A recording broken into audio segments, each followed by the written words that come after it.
Hello and welcome to another episode of this Korra review series. This is going up a little late, and there's a reason for that. Anyone who's been paying attention to the news recently related to Korra will be well aware that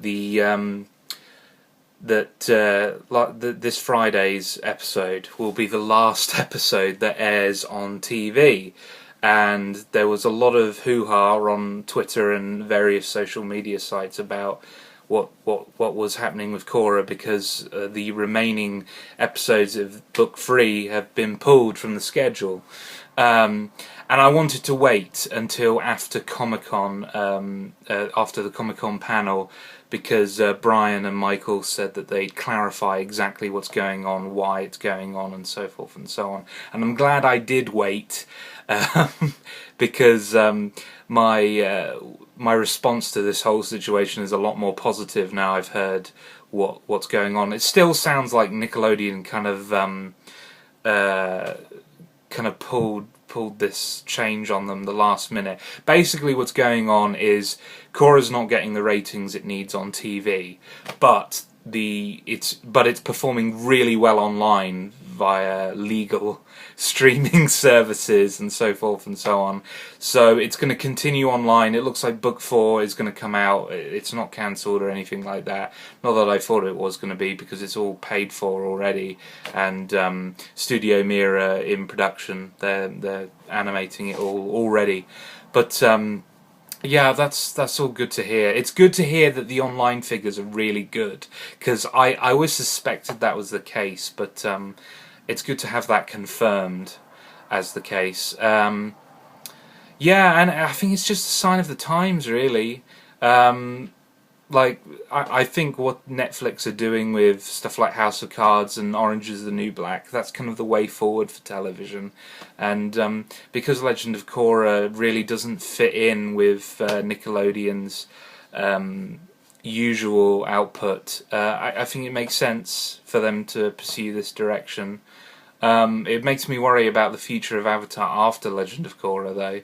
But to be honest, I would rather have like two series that are, one series that I think is pretty much a masterpiece, one that I think has been really, really good, and just end there. I'd be happy with that, because I like things to end, and I like things to be complete and good, because I would rather Avatar ends after Book 4 of Korra than it to continue and then the next series or whatever they do be rubbish or what have you. So, not that I don't trust Michael and Brian, it's just, you can only push an idea so far, if you know what I mean. I'd almost rather Brian and Michael pitched a new animated show to Nickelodeon or Netflix, or something like that, because it's not like, I love the universe, but it's not the universe that makes this show great. It's the writers, it's the creators, it's the artists. So I'm confident they could come up with something new. Anyway, enough of this. Let's talk about episode 6 and 7, Old Wounds and the original Airbenders. These two episodes are kind of just characterization. Like, there's no real plot movement, at least the main plot. It's just about characterizing both Lin Beifong, Su Yin, and Tenzin. So I don't think I'm going to have a great deal to say in this episode, this review, mainly because the actual plot, the actual things that happen are not that significant. It's more about how we feel about the characters and their evolving relationships. But let's start with Old Wounds, which is my favourite out of these two episodes, mainly because I really like Lin Beifong. She's probably my favourite character in this series, apart from Amon. So basically the setup is Lin is suffering from severe stress and is told to go see a acupuncturist to relieve this stress. And during the process of this, she starts getting flashbacks about an event that happens with her and Su Yin 30 years ago in Republic City. So you find out basically that Su Yin has been involved in a criminal element. She's involved with organised crime or something like that. Or maybe she's not involved. She's just getting involved with those kind of people. She's probably not actually committing the crimes, but she's involved with those kinds of people. And Lynn's just constantly telling her, why are you hanging out with these people, it's really bad. It all comes to a head when Lynn actually catches Su Yin involved in a Grand Theft Auto incident and arrests her. But that puts Toph, who we see in this episode, always great to see Toph, my favourite character from the original series, puts Toph in a difficult position because she's the chief of the police and she cannot have one of her daughters involved in organised crime, basically. And she sends Su Yin off. She basically says, leave the city. And yeah, and that's basically the source of the strife between these two daughters, because they split up their family. Something I skipped over, actually, in the process of trying to arrest Su Yin, Su Yin's actually the one responsible for scarring Lin Beifeng's face. She cuts her metal cable and it smacks her back in the face. So that's interesting to find out how she got that scar. I was expecting it to be a lot more dramatic than that, than simply like a sibling conflict. But yeah, it's nice to know where she got that scar, so that's good. But I think the most interesting thing here is that the tension between the two sisters, or at least the negative feelings Lin feels towards Sue, is because of the decision Toph makes actually it starts to rot within her, basically. And the reason why Lin resents Sue is because Toph retired because she was so guilt-ridden about letting her daughter go, and she rips up the arrest warrant. She's so guilt-ridden about that she quits her job, basically. And I have to say, I need to... This is kind of a continuation of stuff they did in book 2. I love the fact that they're not going down an easy route with the original cast families. Like, it could have been so easy, like in book 2, it could have been so easy for them to go, oh, Aang was a perfect father and all their children were treated equally and they were all happy. But no, Tenzin was treated as the special child because he was the only airbender, and everyone else got pushed to the side. And in some ways Aang failed as a father to Kaya and Bumi, and that's more interesting than just simply going, this character you like, obviously he was perfect as a parent. And they're kind of continuing that here. Toph made mistakes as a parent. Because she was brought up with a strict family, she gave her children all the freedom in the world, and that backfired. Su Yin rebelled to a degree that's kind of horrible. She got involved with organised crime and stuff like that. So it's nice. I just think it's intelligent and mature of the storytellers to go, look, the conflict and struggles that the original cast experienced doesn't end with where the original series ends. Like, they have to deal with all this conflict and deal with all the troubles and stuff that we all deal with in real life. I really like that, and that for me is the core of the episode. Of course, like later on, Su Yin and Lin have this fight, and Lin finally acknowledges, yes, Su Yin's actually changed. She's a different person now. She's bettered herself. And Su Yin actually says, look, me and my mother have sorted this out. It's just you and me who need to resolve these issues.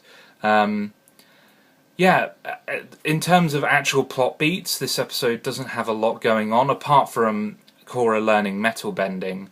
which I think is going to continue. This is just kind of the start. This is probably going to continue onwards in the series, her mastering this new ability. But yeah, that's kind of the core of that episode. It's just, you know, adding some flavour and some colour to Toph's past, and to Lin and Su Yin, and yeah, it's a really strong episode, and it's good to see. It's just good to see more episodes like this, where it's just stopping to flesh out the characters, and that continues with the next episode. So yeah, the next episode, the original Airbenders. We leave Korra and their group alone for this episode. We see Korra once, but that's it really. This story is completely focused on Tenzin and his struggle to teach his students.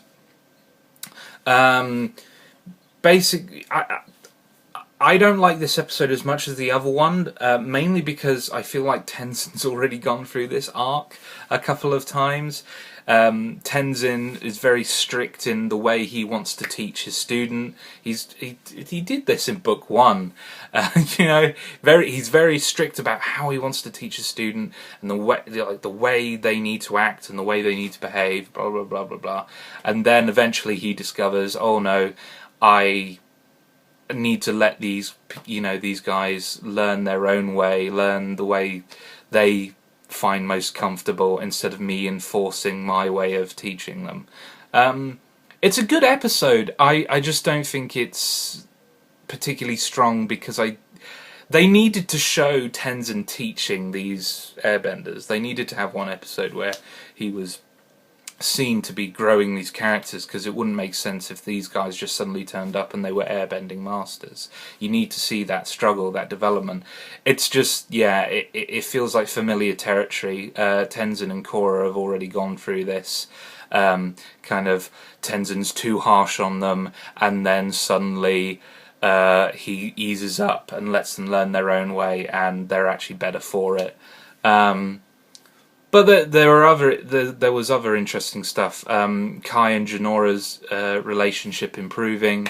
Kind of Kai encouraging Janora's more rebellious side, for better or worse, but also acknowledging her strength, acknowledging that she is just as good an airbender as anyone else, and that she should probably be a master now. And towards the end of the episode, Tenzin has to acknowledge, yeah, actually, Janora's a pretty strong airbender, and I need to at least consider giving her tattoos and acknowledging that she's a master now. The conflict of this episode is a group of bison rustlers who grab some sky bison and are going to send them off to the Earth Queen, who apparently has eaten Bosco, which is really, really dark. The only normal bear was eaten by the Earth Queen. Yeah, they were. It seems weird to say villain of the week for this series, because Avatar's never really had villains apart from like book 1 of the original series. This series has always been good for having like continuous threats, but this episode we get a villain of the week in the form of the bison rustlers, and they serve their purpose. They literally just exist so we can have an event to unify the Airbenders and show them that there is something to what Tenzin is teaching them. But also to get Tenzin to acknowledge their strength and acknowledge that they can do this, and they don't necessarily have to do it the way he's telling them to do it. They just need to discover their power for themselves. Yeah, and there's some development with Boomy. Boomy's being immature as usual, and then he grows up a bit and so forth and so on. So yeah, there's not really much I can talk about in this episode, because it's not a plot episode. It's a characterization episode. But yeah, out of the two, Old Wounds I think is the better one, mainly because we get to see a new side of Lin that we haven't seen before. We get more background into Su Yin and how different she was when she was younger. We get to see Toph, which is always great. And yeah, whereas the original Airbenders feels like, in terms of like the basic story structure, but the character arc we're seeing in in that episode, it feels like familiar territory. We kind of already covered this with Tenzin, but I acknowledge that we kind of need it. We need this episode for other stuff that I'm sure they're setting up later to make sense. But I'm looking forward to watching episode 8, which is the last episode to air on TV, and then the rest of them are online. Because I think from this point onwards, it's all going to be plot. I think these are our last two just character-heavy episodes. The rest of it's going to be plot. We're definitely going to see more of Zahir and his gang, who I believe are called the Red Lotus, based on whisperings online that I've seen. So that'll be interesting to see. Yeah. That's all really. I'm just glad that Korra is safe. Basically, because I was so terrified when all that news was going on Twitter and stuff like that, about it being cancelled and stuff like that. So I'm really happy that it's safe. I'm really happy that the reason why it's going online is because it's just a sign of the times more than it underperforming.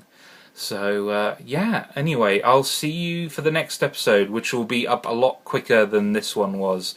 Again, the reason why this was late was because of that news, and I wanted to have all the facts. So yeah, okay, that's it. Bye bye.